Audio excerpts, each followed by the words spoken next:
Des décideurs, dirigeants des partis politiques et structures de société civile participent mardi 11 décembre à un atelier d'une journée sur la gouvernance participative et les contrôles citoyens, organisé par les réseaux Femmes et Développement REFED à travers ses comités locaux genre et développement, avec l'appui financier de Diaconia en partenariat avec CNCD 11-11-11.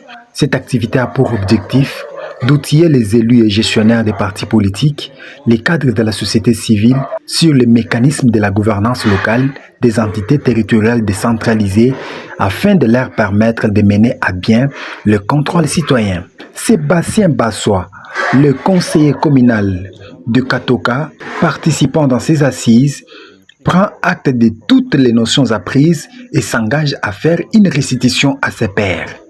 Personnellement, je retenu que les élus doivent s'ouvrir à la population qu'ils sont en train de gérer. Ils doivent chercher à travailler, à faire participer la population dans les décisions qu'ils prennent. En dehors de ça, ils doivent parler plus aussi sur la question de budget participatif. Donc, ils doivent faire la budgétisation qui est participative. Ils doivent associer la population à tout ce qu'ils font. On nous a aussi, personnellement, en tant qu'élu, je prends l'engagement de pouvoir travailler, mettre toutes mes forces en application à partir de ce que nous venons d'apprendre aujourd'hui pour que je puisse appliquer la bonne gouvernance que nous avons décortiquée aujourd'hui. Oui, c'est aussi une demande qui nous avait été lancée, celle de pouvoir répercuter ou faire la restitution de ce que nous avons dit aux collègues qui sont restés. Nous sommes bien sûr, comme vous avez vous-même dit, à 37. Et ici, comme vous avez encore remarqué, nous ne sommes qu'à 3. Nous ne représentons que 3 communes, la commune de Katoka, la commune de Kananga et la commune de Nganza. Donc nous avons le devoir de pouvoir faire la restitution aux collègues qui sont restés pour qu'ensemble nous puissions emboîter ces... Arthur Padjingani, coordonnateur provincial de l'Association congolaise des droits de l'homme ACEDO et facilitateur dans ses assises, explique ici les mécanismes clés d'un bon contrôle citoyen. Ouais, il y a 3 sortes de mécanismes dans les contrôles citoyens. C'est d'abord le recueil des informations. Lorsque on a des informations, on les a capitalisées, on doit se former un groupe de travail qui est un deuxième mécanisme. Et ce groupe de travail va pouvoir s'assigner des objectifs à atteindre. Et par après, il y aura ce qu'on appelle l'analyse de ces informations, qui est aussi le troisième mécanisme.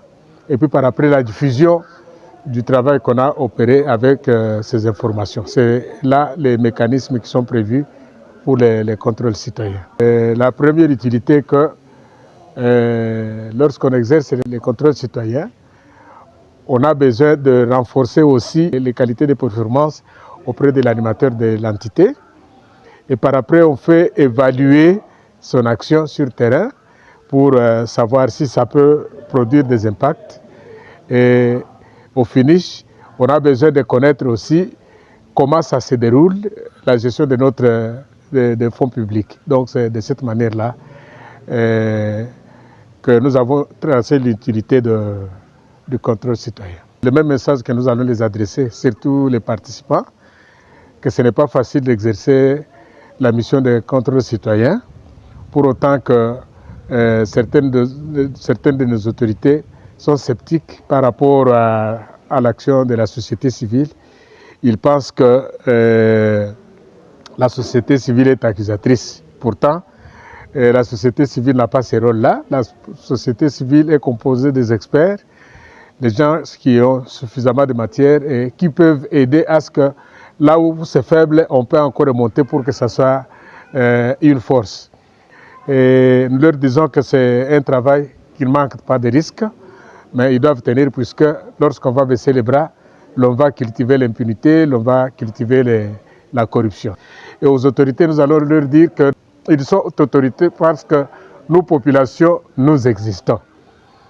Et ce sont nos autorités, ils doivent comprendre que nous avons des revendications comme tout autre enfant peut le faire à son père ou comme à sa mère. Donc lorsque nous allons vers eux, ce n'est pas pour les accuser, ce n'est pas pour les acculer, mais c'est pour qu'ils puissent comprendre que nous avons des besoins auxquels ils doivent nécessairement trouver solution. Enfin, Rose Tchoubobois, secrétaire exécutive permanente du réseau Femmes et Développement REFED, explique ici l'utilité et les bien-fondés de cette activité et les choix de ses participants. La bonne gouvernance inclut tout le monde et est basée sur les principes et les valeurs démocratiques.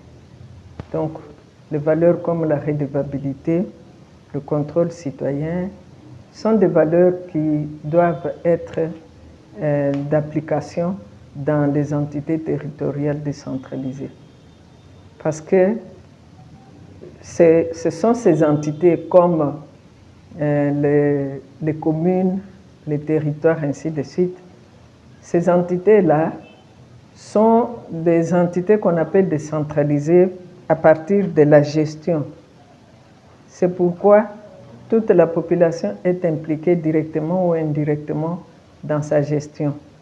Ainsi, ils doivent participer à la gestion et doivent faire le contrôle citoyen parce que les gouvernants sont élus par le peuple et le peuple doit être, eux-mêmes là sont redevables devant le peuple et le peuple doit être au courant de ce qui se passe. En tant que société civile et ayant accompagné longtemps notre gouvernement, nous avions constaté qu'il y avait un fossé entre eux, entre les gouvernants et les gouvernés. Donc, ils faisaient leur travail tant bien que mal, mais les gouvernés n'étaient pas informés des services qu'on rendait pour eux. C'est pourquoi, dans la bonne gouvernance, les valeurs démocratiques en application veulent que ceux qui gouvernent informent ceux qui sont gouvernés de ce qui se passe dans le pays.